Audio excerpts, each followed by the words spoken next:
for Western language or other languages. Now they are looking one Korean as one of the language to learn. So this kind, I think, and KCC should have more collaboration around the India, so that they can, maximize their reach to the learners, because KCC alone cannot handle it. I think the queries which we are getting every day. And recently, the Duolingo platform, which where the Korean language learners were 11% before pandemic, and it came to 256% increase in the Korean language learners in India. In October, the increase is 256%, from 11% to 250. Last year, October, it was 11%, and this year, October, it is 256%. So, which is a great increase in the number of Korean language learners in India. So recently, we also did a webinar with this AI Foundation, Indic AI Foundation, which works for disabled kids. So before few months only, and there I was asked to speak about East Asian languages, and I experienced like people were not even asking about Korean language, though other Japanese and Chinese language were there in the on their charts, but Korean was not even a name discussed in the entire seminar or entire webinar. So recently, when I attended their last seminar, Korean was already introduced. And Korean language, these kids who were interested in Korean language, they felt handicapped because Korean language, they don't have braille and other supports to learn the Korean language as of now. That's why I just highlighted this point, because I think Korean embassy or KCC can do something about these kids as well, because there are a certain number of kids who showed their interest, and I got some form filled recently that they are now keenly interested in learning this language. Now, disseminating opportunities in Korean culture. South Korea has been gaining popularity among Indian expatriates as the country provides tremendous opportunities by giving full funded scholarship in lots of fields, and is considered as a great option to pursue further education in science and technology. Now, there are more than about 7,006 Indians, as per the recent data, um, living and working in Korea. Now, more than 1,000 engineers and people working in Korean conglomerates and such like LG, Hyundai, and Samsung.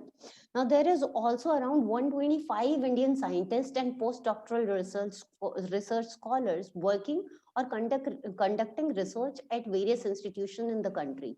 Collaboration can be made with the local Indians living in Korea to promote Korean culture, workspace, language, etc., and vice versa to learn about Indian culture. Other collaborations include joining hands with young Indian YouTubers living in Korea to promote Korean culture and academic scope. The primary prospect of these collaborations is that the Indian audience will be able to connect more to people who share the same ethnicity as theirs, and will encourage them to move forward in their direction of cultural exchange, and to avoid hostilities that can arise when unilaterally promoting Korean culture. The government can also host diverse events for cultural exchanges with Korean and Indian natives. So these are the few major things.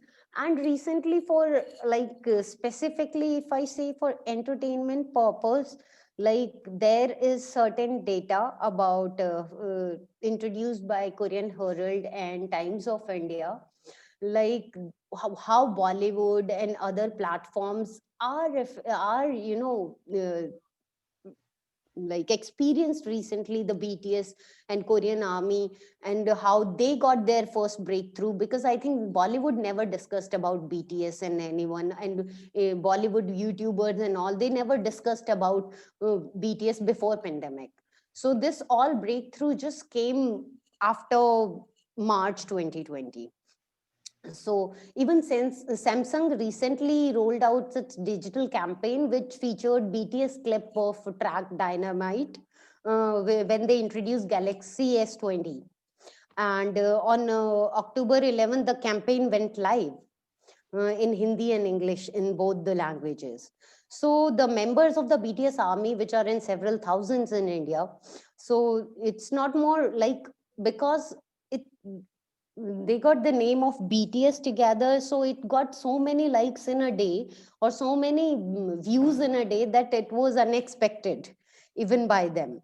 So even Tiger Shroff, one of the young actor from the Bollywood, has also also got inspired by BTS and Dynamite track. He showed some moves, and there are some other YouTubers now promoting, getting, because they also want to reap out the opportunity. So Kusha Kapila and some of the Kusha Kapila is one of the famous YouTuber. I think most of the people must have seen.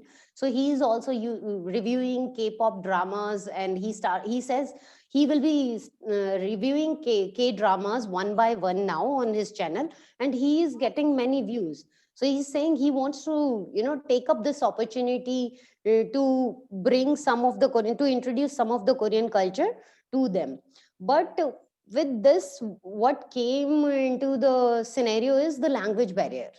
So the content consumption trends of the West that heavily influence Indian pop culture or language, which uh, which is a big barrier for Hallyu wave makers.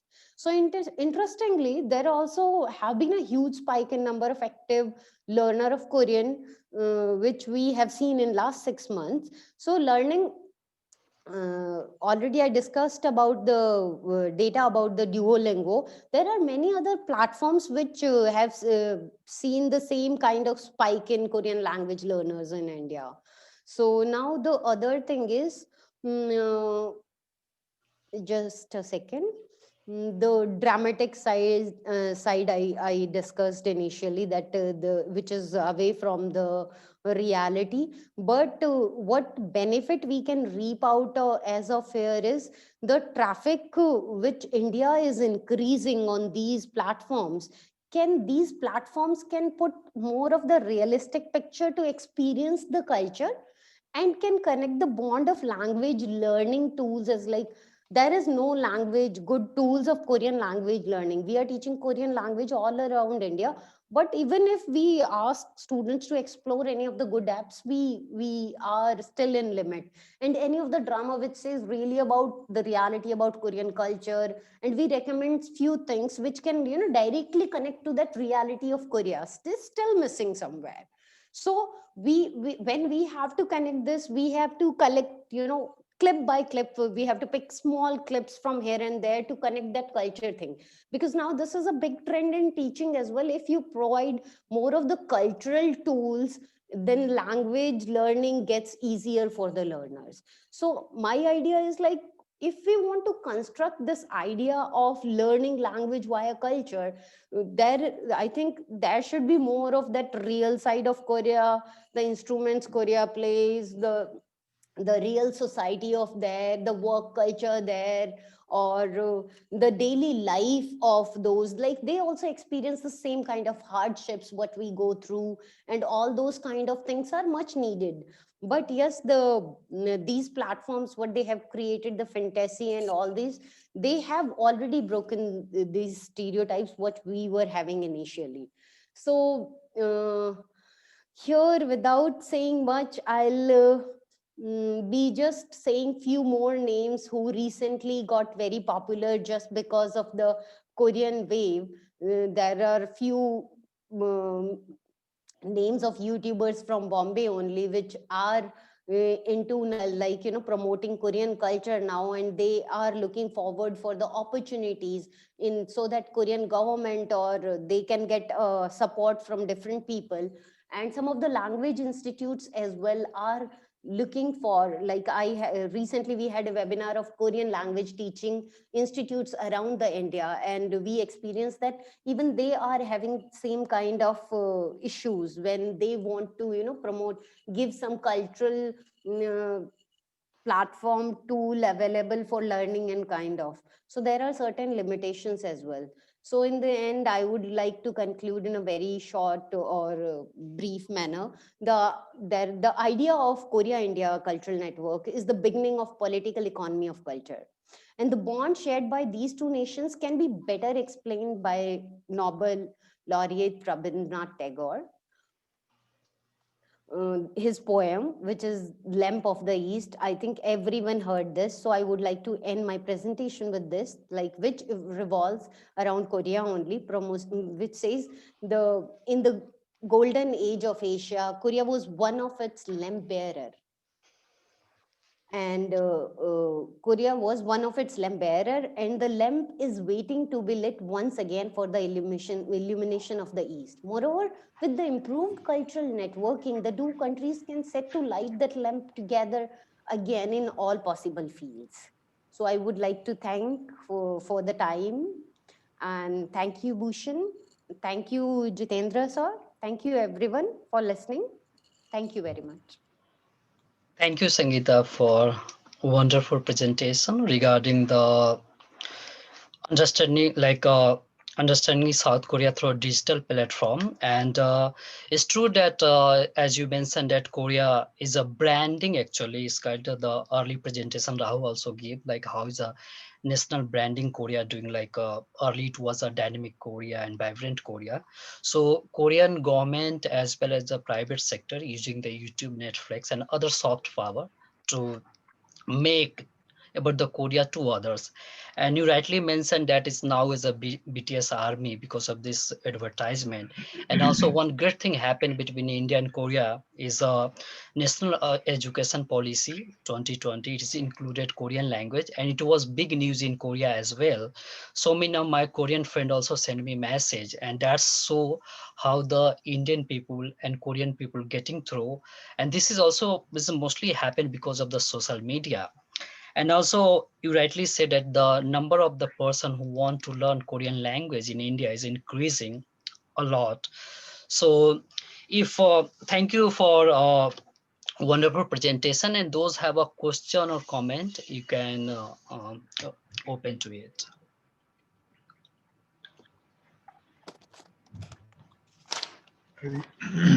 Bhushan, can I ask? Yes, sir. Sure. Yeah. I think very important uh, uh, learning that I got through from this presentation from Sangeeta. I think uh, the new reality that has emerged. Sometimes many institutions and basically the academic institutions, they are not able to comprehend. But one time I was in Korea in a conference. So there was one British professor. It was long time before, and he told that the world has moved from real to virtual. Yeah.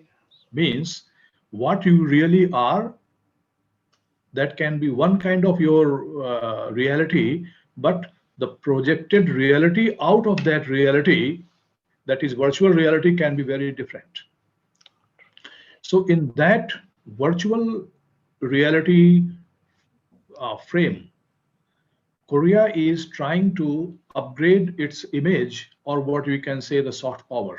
Because in Korea, there was a major move that Korea wanted to move away from the hard industries to soft industries, or hardware to software. So in this rebalancing post 1997 crisis, Korea was very much interested to upgrade its image and upgrade the industries that are more in the virtual world than the real world. So as Sangeeta has presented, that the real Korea and the projected Korea, the real Korean culture and the projected culture through the BTS and all the online platforms, there is a disconnect. I was in Korea here in November, always the Korea Day in the embassy. So one Korean was asking, seeing a very important video of the K-pop and all this was coming. He told, "Oh, I wonder if this is a Korean culture." Okay. So basically, this this is a success of Korea. That Korea is a, of course, is a future-looking country, not looking towards the past, but looking towards the future. And I think in that, and especially after the pandemic, because now contract economy, anywhere you contact with somebody, that economy is diminishing, and contact less economy is improving now. And Korea is very much suited to this kind of economy, and all Korean cultural industry, the various facets of the cultural industry, they are actually part of Korea's well-planned and very thought of move from real to virtual. And I think in that context, even in our center now, most earlier we were getting most of the students from the Korean language background, from the School of Languages. Now we get many students, just they learn the language from somewhere, and I ask them why you are coming to do MPhil here. It's told, sir, we are very much interested in Korea and we want to work on Korean culture. I had many students in the MA class. So I think now the Korean language teaching possibly is moving out from the earlier so-called few institutions to online platforms. And I think this can create very important shift how people they learn language, not only Korean, but maybe other languages, but Korea especially is very much organized in this manner. So I think that projected image of Korea may may even disappoint many Indians, True. because as Bhushan is living in Korea, and when I heard that he has lived there 13 years, so Bhushan, I lived there for 10 years. Okay. And, and that was important because you lived in more where Korea's soft industry is powerful. I lived in Korea where the hard industry was very powerful. But sir, you have much Korean more industrial experience, I products. think. Yes. So Indians, they are motivated by the Korean culture, but largely the projected culture. They see that a country that has this kind of culture is a different kind of country. But earlier in the morning session, when some people they presented paper, they talked about the other reality of Korea, that Korean economic development is yes, but social development is not at par. So Korea is still Korean family system and all this looks towards the past and their economic aspiration towards the future. So there is a disconnect, and I think uh, it is important for India to learn at this juncture from Korea how to create online connect with the world for the Bollywood. Thank you. Thank you, Thank you, sir, sir. Thank you for for your valuable comments. Means yes. beautiful words. Thank you, sir. Really is like a virtual to reality. Like I'm also just like you mentioned, like living in Korea, what is showing on the YouTube and Netflix, reality is very Mhm. different. Like Mhm. Korea really developed in short time. So the social like reality and the virtual is very different if you see on the media. And as you mentioned that like Korea somewhat is also like societies are breaking in so many ways, especially the is a tradition, and they're looking for the future economy, but somewhat they are also losing the reality, Korean society reality. So like we as a Indian, we really have to see what is the reality of the virtual and what is the real Korea. Thank you. Mhm. If Sir, any Bhushan sir, yes, yeah, I have a small comment yes, that in the case of Korea, when we see its economic development path, then what we see when the world has shifted from hardware to software, means heavy industry to software industry, and now it is again shifting towards virtual industry. Then I think countries like Korea, which is very deficient of natural resources and which already struggled when they were establishing heavy industries, when they were competing with other nations which were very much affluent with natural resources. But in the case of virtual industries, a nation which is deficient of natural resources, and also it is a very small nation in comparison to other big nations, I think virtual industry is the very much favorable space where countries like South Korea can also exhibit its uh, maximum potential, and it can also surpass other big countries which has very large territory, population, and natural resources. Yeah, So I yeah. think. You are true, like rightly mentioned that now is from hardware to software Korea. Now is a Korea is also like a fourth industrial revolution just started, and fourth industrial revolution is all about innovation and technology. So if you see the trend of the Korean development and also the development of the Korean company, they are not much more like looking for the other hardware thing. They're like much more looking for innovation, and that is the world trend actually.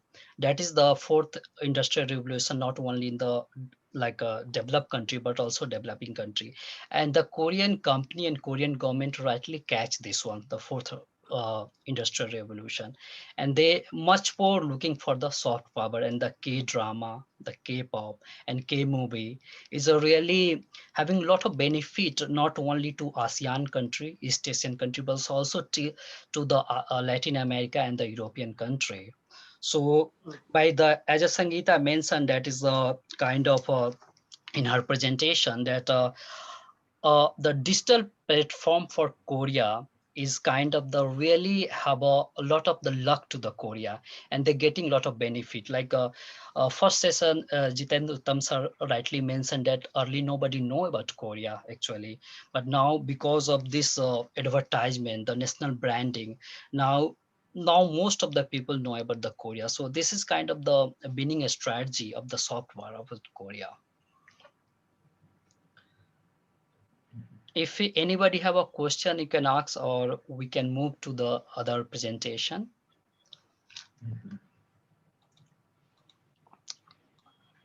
So our next presenter is Abhishek Ranjan he's from Department of the East Asian Studies, Delhi University, and his topic is the deployment of the THAAD and implication of the South Korea and China relation.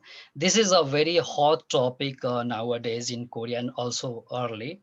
So he will do the introductory part and also South Korea-China relationship. And his presentation, he also discussed about THAAD and its deployment and reaction of the South Korea, China, and USA, and impact of the bilateral relationship. So I over to the Abhishek Ranjan. You can also share your presentation. I already allow, and you can start.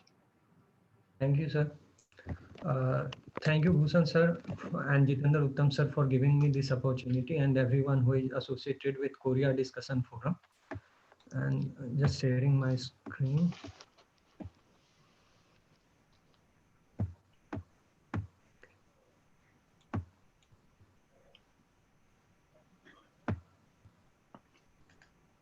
Okay. I am Abhishek Ranjan, and I will be presenting my paper titled Deployment of THAAD and its Implication on South Korea-China Relations. And before I start my presentation, I would like to explain what I will be discussing. I will be introducing my topic. Then I will give a brief timeline of South Korea-China relations. We'll discuss the THAAD and its deployment. Then we'll look at the reactions of China and South Korea on its deployment. We'll we will also get to know what was the impact of its deployment on the bilateral relations of South Korea and China, and then we will discuss the observations from this. So introducing my topic, despite having cultural and historical linkages, South Korea and China remained aloof of each other for years due to ideological conflict. But relations between them have improved in last few decades, especially the economic relations. And the economic relations have developed in such a way that the trade between two countries has skyrocketed from $6.38 billion in 1992 to $211.41 billion in 2017. But recently we have observed that the THAAD was deployed on Korean Peninsula and China has reacted aggressively to it, and it had a negative impact on their bilateral relations. So in this paper, we will also try to understand that why THAAD became an issue of a bone of contention between China and South Korea, and what else can be drawn from this incident. So discussing South Korea-China relations, during the Cold War, South Korea and China remained aloof of each other. But by mid 1970s, when the Sino-American rapprochement started, the trade between China and South Korea initiated. Initially, it was through Hong Kong, but that was minimal. And the political scientist Jae Ho Chung has argued that the period of 1979 to 83 was the initiation phase of China-South Korea relations. And improving their relations, China participated in Asian Games, Seoul Olympic Games, and finally in December 1991, they signed a trade agreement, improved that into investment guarantee agreement, and on August 24, 1992, the formal diplomatic relation, that was the name given to this relation, was Friendship and Cooperative Relationship, was established between Republic of Korea and People's Republic of China. And further improving their relations, they have they have they signed the full-scale cooperative partnership in 1998, then improved till comprehensive cooperative partnership in 2003. And one more important point of 2003 was that China became South Korea's leading trade partner. They became a formal diplomatic allies in 1992. And just within 10 years, China became South Korea's leading trade partner. And further improving their relations in 2008, they signed strategic cooperative partnership. And in this, they also improved their relations, and the transfer of military attachments, like military experts in embassies were uh, promoted. And then in 2015, China and Republic of Korea signed free trade agreement. However, deployment of THAAD in 2016 and 17 had negatively impacted their relations, and certain issues came in, and that we can find that what means like one of the major challenges we can observe from this the deployment of THAAD, we can observe the major challenges in their relations. Now, so we are discussing THAAD and its deployment, and its impact on South Korea-China relations.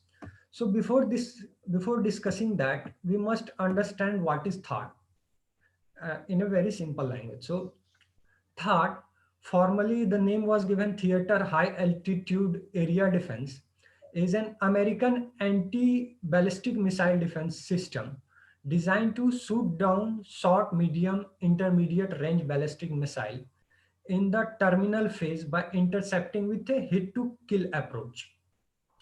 The THAAD system is being designed, built, and integrated by Lockheed Martin Missiles and Fire Control, a company based in United States of America. It uses kinetic energy to destroy the incoming missiles. The maximum engagement, means like the height to which THAAD can hit, is 93 miles above Earth's surface, and the missile itself can travel at speed of Mach 8, placing it in a hypersonic category. Means like it can trace one of the missiles with one of the highest speed, one of the greatest speed.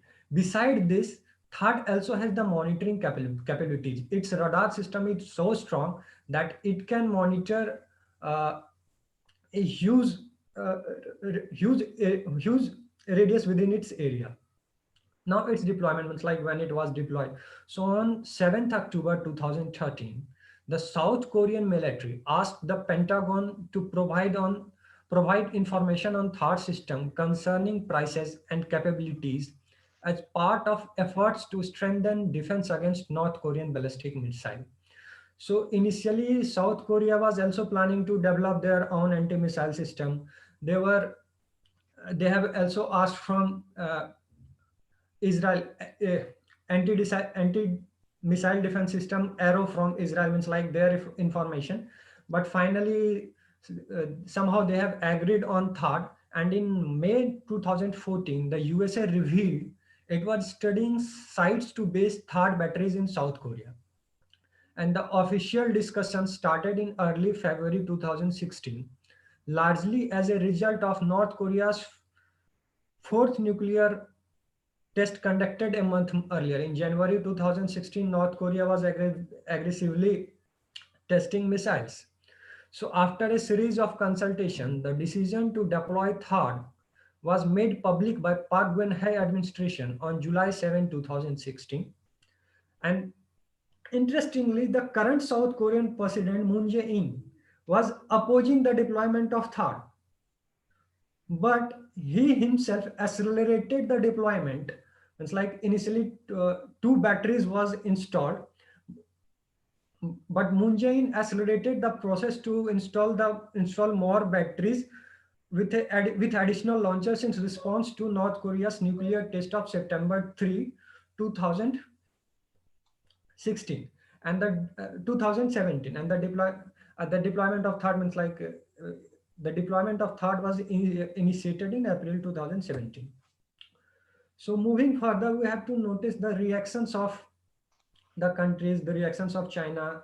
So both US and South Korea see THAAD as necessary to defend against North Korea's missile threat, as well as crucial part of their security strategy in Northeast Asia. Very well, we know that both USA and South Korea signed has security treaty. They are committed to defend each other. Even US Army is stationed in South Korea. And USA just projected that it's one more attempt to protect South Korea from the rogue state. If we term rogue state North Korea, that can be a threat to South Korea. But China opposed the installation of THAAD. The powerful radar system of THAAD had such a powerful radar system that China thought THAAD could be used to intercept Chinese missile and spy on its territory. China also argued that it could challenge China's own military deterrence, nuclear deterrence capabilities. And the second worry for China was that the deployment of China has now grown into a big power, and now they see Northeast Asia as their own area of influence. So the deployment of THAAD was seen that South Korea now will have long-term commitment with USA, and thus United States presence in Northeast Asia will further strengthen. This was reactions of the country. Now, what was the impact? Despite opposition from China, South Korea went on to establishing THAAD batteries. So China aggressively reacted to it. And on August 21, 2017, Chinese ambassador to South Korea said, THAAD is the greatest obstacle to developing China-South Korea relations and the most difficult problem since the establishment of diplomatic relations. The statement was made officially, but China didn't take any such official steps to deteriorate relations with any such harsh official step to deteriorate relationship with South Korea, but it took citizen-centered approach to hamper South Korean economy. So the Chinese news media started to report of boycotting South Korean products. And they also introduced some new ordinances that led to closure of 75 out of 99 Lotte supermarket. Lotte was the special target because it was Lotte who has exchanged their land in Seongju for the installment of THAAD anti-missile systems. So China took a citizen-centered approach to react against China. They had 39% decline in Chinese tourist industry. Chinese tourists to South Korea. South Korea heavily benefit from tourists coming to China. But this was not only one-sided. South Korea being a democratic country, the public perception does matter. So, according to an opinion poll conducted by Institute of Policy Studies in March 2017, China became more hated country in South Korea than even Japan. Then again, in a survey published by Pew Research Center in 2019, found that 63% of South Koreans had an unfavorable view of China. So even the democratic government of South Korea wants to establish, means like want to go much closer to China, it will see a political pressure from uh, the domestic population. What we can observe from this incident is, uh, by understanding the Chinese perspective, by first understanding the Chinese perspective, the deployment of THAAD was not only to protect South Korea from North Korean missiles, but also to strengthen defense capabilities of the United States in East Asia. And the other observations that can be drawn from this is that the security remained to be the bone of contention between the South Korea and China. The cultural relation is too good. They have economically prospered. They have historical linkages. Still, they aren't coming too close to each other. And the only reason is the security. Uh, they are skeptic of each other's security intention or defense capabilities. Other thing next that we could observe from this, that South Korea's economic over dependence on China and need of diversifying the economic ties.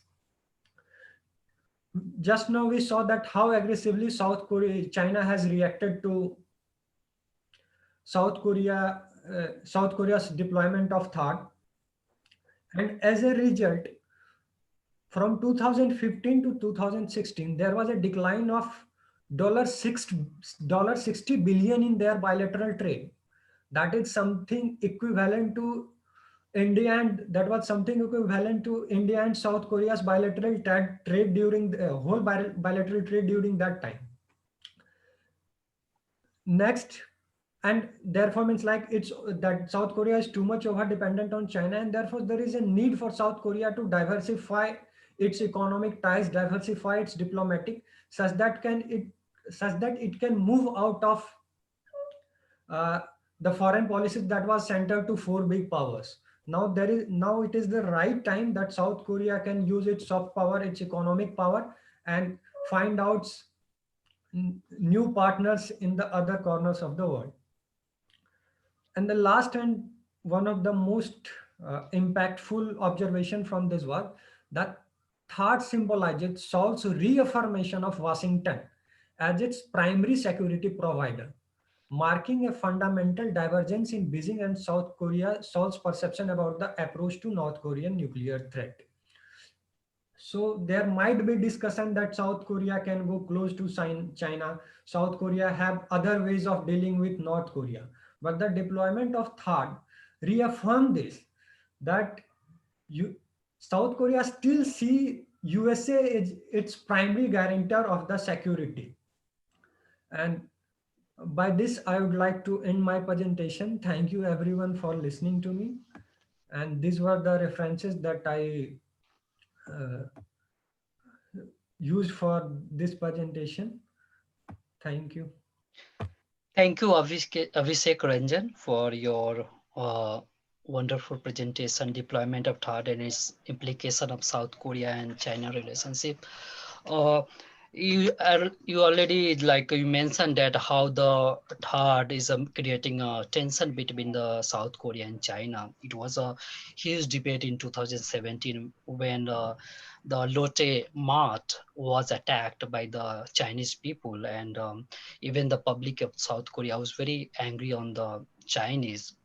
Because of that, not only not only the South Korea was losing its economy, but many company of the Korean just moving to the from China, And now you can see, because of the third, the trend of the Korean company who moving from out the China because of the third, and it's going to the ASEAN country and also the India. And as already you mentioned that how the still the USA is a main partner for the military and strategic partnership of the South Korea. So and China is a right now is a number one economic partner of South Korea. So the relationship between the like China and South Korea is going up and down, but still, if there's a divide into two line, like economically it's very close, but strategically the South Korea is closer to USA, and rightly now is a issue is a Quad 2.0, that is the South Korea policymaker is somewhat hesitate to join because there are a lot of pressure from the China, and South Korea don't want to again such kind of the third tension in the Korean Peninsula. So if thank you for your wonderful presentation. If anybody have a suggestion, comment and question, you are free to ask.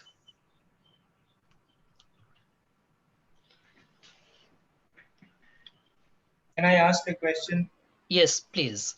Sir, my question is like somewhat like how does China North Korea relations uh, impact the South Korea, like South Korea's foreign policy, and especially in case of third deployment, like how did China North Korea China support for authoritarian regime in North Korea? How does that impact South Korea? Okay. Abhishek, Ranjan. Okay. Okay. So initially, China has a different approach of dealing with North Korea. Previously, they have also initiated the six party talk, which means like there wasn't much of nuclear test till the time the six-party talk was in action, but it somehow it has failed and it went unoperational. Whereas South Korea has a different approach, and it also depend on the types of government coming to South Korea. Be it will it be conservative rule governing the South Korea, or will it be progressive governing the South Korea? So when it is conservative governing the South Korea, they are completely focused on US centered policy. Means like taking US to US with them, and then on and dealing with North Korea, means like as a firmly dealing with North Korea. Whereas when it comes to a progressive government like current one, the Moon Jae-in, they go a bit soft, but still they hesitate to overlook United States of America. Even recently, we have seen that Moon Jae-in persuaded Donald Trump to mean they have means like they formally had three summits between North Korean president and United States president. So South Korea is still more centered toward United States of America in dealing with North Korea than towards China. Thank you. I have one observation to make. I Please, think sir. a very good presentation, and I think uh, South Korea, or you can say the Korean Peninsula relations with China, they are at the heart of evolving new order in East Asia. And actually, any power that rises, like rise of China as a global power, will try to push the competing power, the United States. As in the Americas, when America became very powerful, so from the entire continent, European powers, they had to leave. So China's long-term interest is to make very costly for America to intervene in Asia and to manage Asia. And in this context, if you see how China is putting pressure in different ways, because South Korea is not from today, but from couple of decades, is very close to America. It's an alliance partner. It has many military treaties, American military bases. So it's not very easy for Korea to move out just from the American uh, foreign policy calculus and try to engage with the other power. There can be a cost involved in that. So for Korea, it is very difficult. Chinese, they know that, but they will be pushing Korea, and they move not only with the formal diplomacy, but with the opinions, because they know that opinion in Korea, in a democratic country, is very important. And Korean people, they are not yet decided. There is underlying anti-American sentiments in Korea. There is also underlying close cultural, racial, geographical proximity with China. So that's why it is very difficult, and Korea has to walk a very fine line in the diplomatic practice to maintain equal distance between the US and China. Any mismanagement to that, it can be the deployment of thought that time, or maybe Korea's approach to Quad or Indo-Pacific, all these issues, they are very difficult for Korea to manage, because necessarily many things happening in this part of world now, they want to create a balance. If it is a soft balancing, Korea can handle. If it is a hard balancing, it may be difficult for Korea, because then Korea has to open its card. It's a small country, and they know that how to walk three steps forward and 2 steps backward.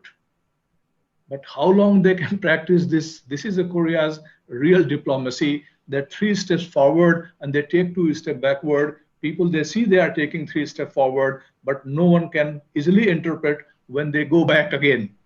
So in that and that game they have to play, and they are master of this game.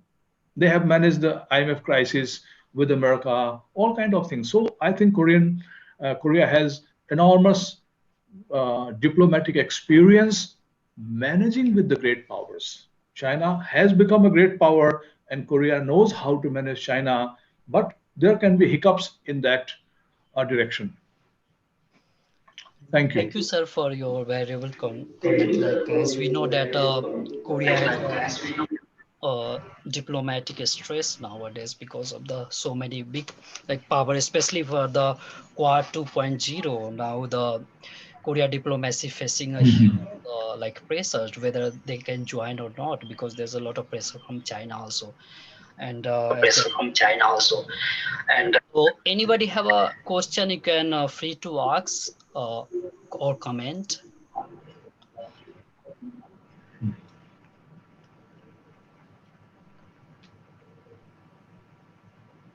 So in this session, we have only two presenter, and I request to Dr. Jiten Uttam sir to give a concluding remark regarding the both presentation.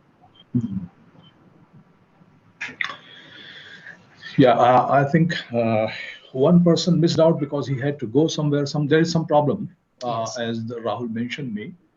However, this session is very good. Both papers, very important dimensions they covered. The first presentation by Dr. Sangeeta Yadav was very informative, that what really is going on between India and Korea. That the BTS and all this, their popularity in India, and the way Korea is exerting its soft power over India, and especially in like northeast part of India and all this, that is very important. And in that process, how demand for Korean language learning is increasing in India. This will have enormous impact. And Korea, though is small in the territory, but economically, if you see Korea, it's a very powerful nation. It has enormous capacity in the mass manufacturing industries, and it can actually benefit from India's increasingly overt reaction to Chinese engagement. India is trying to restrict our engagement with China and it can benefit South Korea. And South Korea has plans to invest in many other areas, and India-Korea economic partnership, because of current situation with China and India not participating in RCEP and all this, that can give a boost, because India, Korea, regardless of anything, they have the free trade agreement. So this can benefit South Korea a lot. And this economic engagement, together with the cultural engagement, as well as, let's say, when India-Korea relations talk begins, it begins with the Indian princess marrying to a Korean king. Even like in the morning, somebody was telling Surya Ratna, the name Yes. appeared, though it is also a projected name, a created name. But there is a lot of goodwill between the two countries. If it is backed by cultural engagement, I think it will really boost the partnership between the two countries. Also, the second presentation about the Sino-Korean relationship, which is very important. And also, because of the geographical proximity, it is very messy. Because Chinese sometimes they can forget that Korea is an independent country, as they forgot in the past. Sometimes they see some of the Chinese, they assert that North Korean side Goryeo dynasty was a Chinese dynasty. So Korea has both a big opportunity that Korea can play the China opportunity, and Korea played. Korea has a big business with China, but as well, Korea can have other indirect consequences of living besides a great power. And the great power of the same race, same culture, and that creates another problem. So, anytime Korea initiates something with the US, will face increasingly bitter China. How Korea manages, it will define the success of Korean diplomacy, but they have to manage in the new, what many scholars they say, the new power balance that is emerging. Earlier it was rooted in the San Francisco Treaty that Japan, Korea, and the US, they were able to manage during the Cold War time. But now the China, Russia, and some other countries together, they are creating a new power pole. And how this earlier US, Japan, Korea power pole is trying to balance. That's why India's attention and India's need in this rebalance is very important.